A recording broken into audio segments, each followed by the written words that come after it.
comedy is playing. The audience is laughing. The president is watching from a theater box. And somewhere nearby, an actor is waiting for his cue, not for an entrance, not for applause, but for a moment, a line in the play, a burst of laughter, a few seconds when the entire room would be looking one way, while history moved in from another. On April 14, 1865, President Abraham Lincoln went to Ford's Theater in Washington, D.C. to see a comedy called Our American Cousin. That night, the man who entered the presidential box was not a stranger to the theater.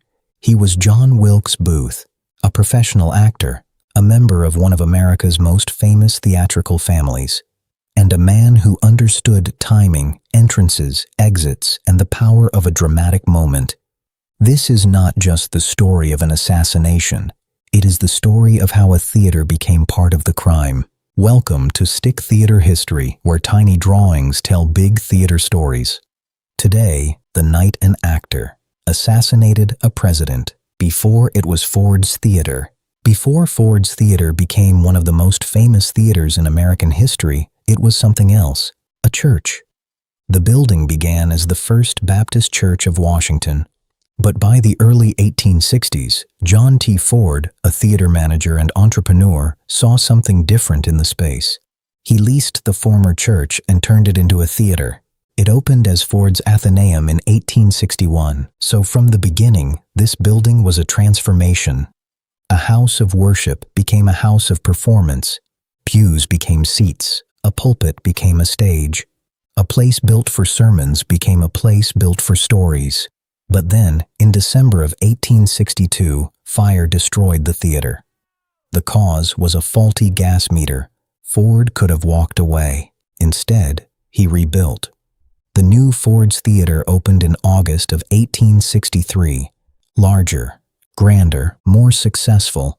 By April of 1865, Ford's Theater was not a museum. It was not a monument. It was a business, a workplace, a night out, a place where people came to be entertained. And that is part of what makes the story so unsettling, because history did not arrive in a silent marble building.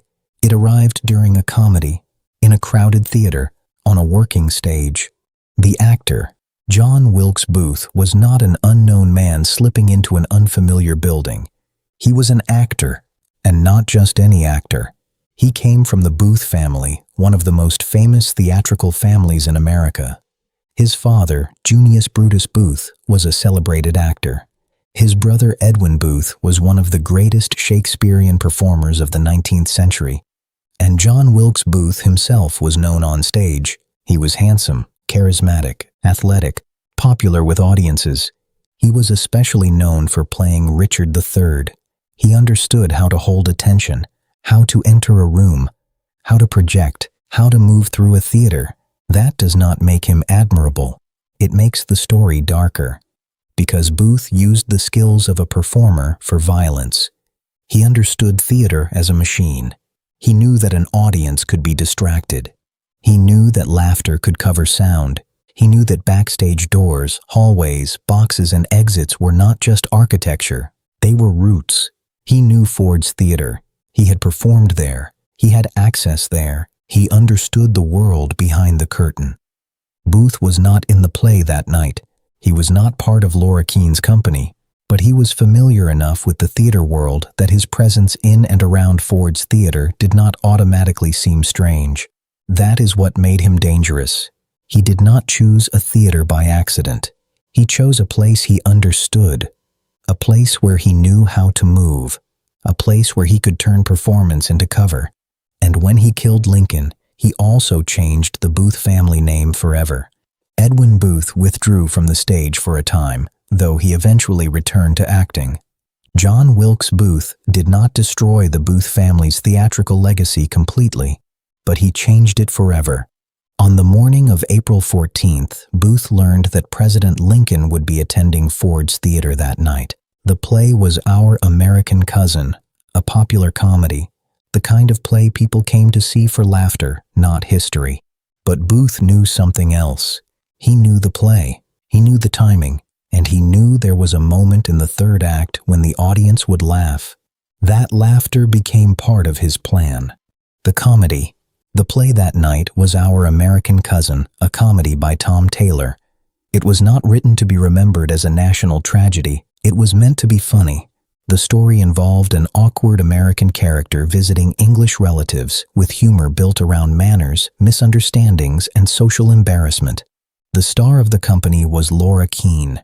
She was not just an actress, she was also a theater manager and an important woman in 19th century American theater.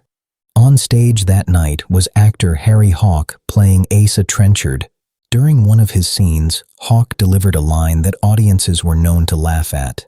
That laugh mattered, because laughter changes a theater. For a second, the audience stops listening carefully. People shift, they breathe out, they turn to each other, they react as a group. In that moment, a room full of people becomes a kind of cover. Lincoln was seated in the presidential box with Mary Todd Lincoln and guests. The box had been decorated for the occasion. The audience knew the president was there. This was only days after the surrender at Appomattox, and many Americans believed the long Civil War was finally coming to an end. So the night had a strange kind of brightness to it. A comedy, a celebration, a president in public, an audience gathered together after years of war. And then Booth entered the theater. He made his way toward the presidential box. Again, the point is not that the theater failed because it was a theater. The point is that Booth knew how theaters worked. A theater is full of public spaces and private spaces, house and backstage, audience and actors, light and darkness, places everyone can see and places only workers know. Booth moved through that world with the confidence of someone who belonged there. The moment. This is the part of the story everyone knows, so we will not make it graphic. Booth entered the presidential box. He shot Abraham Lincoln. Then he moved toward the front of the box and jumped down to the stage. In that moment, the theater became chaos. At first, some people did not understand what had happened. That is another strange thing about theaters. They are places where fake violence happens all the time. A loud noise, a sudden entrance, a man on stage, a dramatic shout. For a few seconds, confusion can look like performance. But this was not performance. This was real. Harry Hawk was on stage when Booth landed. For a moment, Hawk was the actor closest to him. Booth had a knife, and Hawk later described being afraid he might be attacked too. The audience was in shock. The actors were in shock. The company, which had come to perform a comedy, was now trapped inside one of the most horrifying moments in American history. Booth fled through the theater and escaped into the night, but the show was over. Not just that performance. The life of Ford's Theater as an ordinary theater was over. A building that had survived a fire and been rebuilt as a place of entertainment had become a crime scene. A stage built for illusion had become part of history. The company after the night. What happened to the people who were performing? They did not simply leave the theater and return to normal life. The assassination attached itself to the play, the company, and the actors who were there that night. Laura Keene, Harry Hawk, and other members of the company became part of the investigation and the national trauma around the event. They were not responsible for Booth's crime, but they had been there. They had been on stage. They had seen the moment when history broke into the performance. Keene tried to continue traveling with her company after the assassination, but she and members of the company were stopped and questioned in the days afterward. They had been actors. Then, suddenly, they were witnesses. People who had come to perform a comedy were now tied forever to one of the darkest nights in American history. The play itself never escaped the association.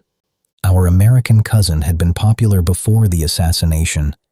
Its playwright, Tom Taylor, did not write a tragedy. He wrote a comedy, but after April 14, 1865, it became almost impossible to separate the title from Lincoln's final night. Their workplace became evidence. Their performance became witness testimony. Their comedy became the last thing Abraham Lincoln ever saw. What happened to Ford's Theater?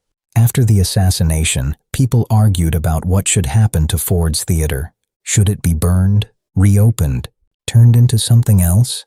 The federal government seized the building during the investigation. It remained closed as a theater.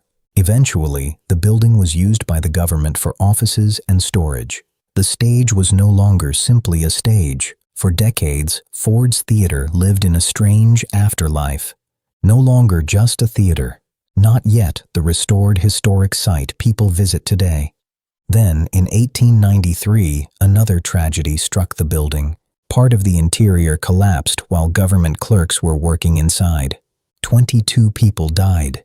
Dozens more were injured. So Ford's Theater was not marked by only one tragedy. It was a building that had been a church, a theater, a burned ruin, a rebuilt theater, an assassination site, a government office, and then another place of death.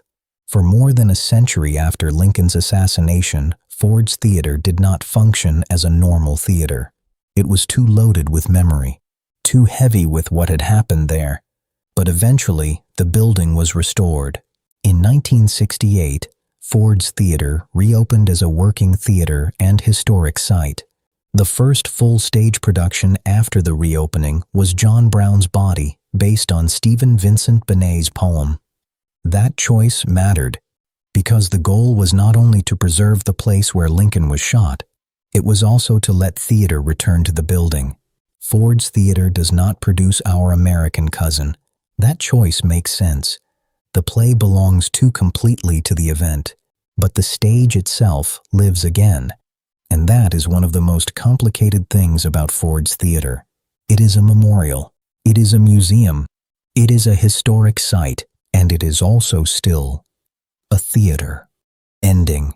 Some theaters are haunted by ghost stories. A woman in green, a dark figure in a balcony, a stagehand who never quite leaves. But Ford's Theater is haunted by something else.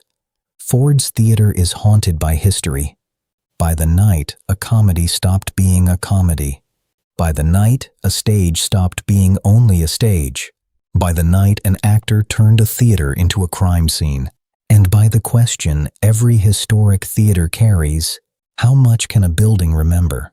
This has been Stick Theater History, where tiny drawings tell big theater stories.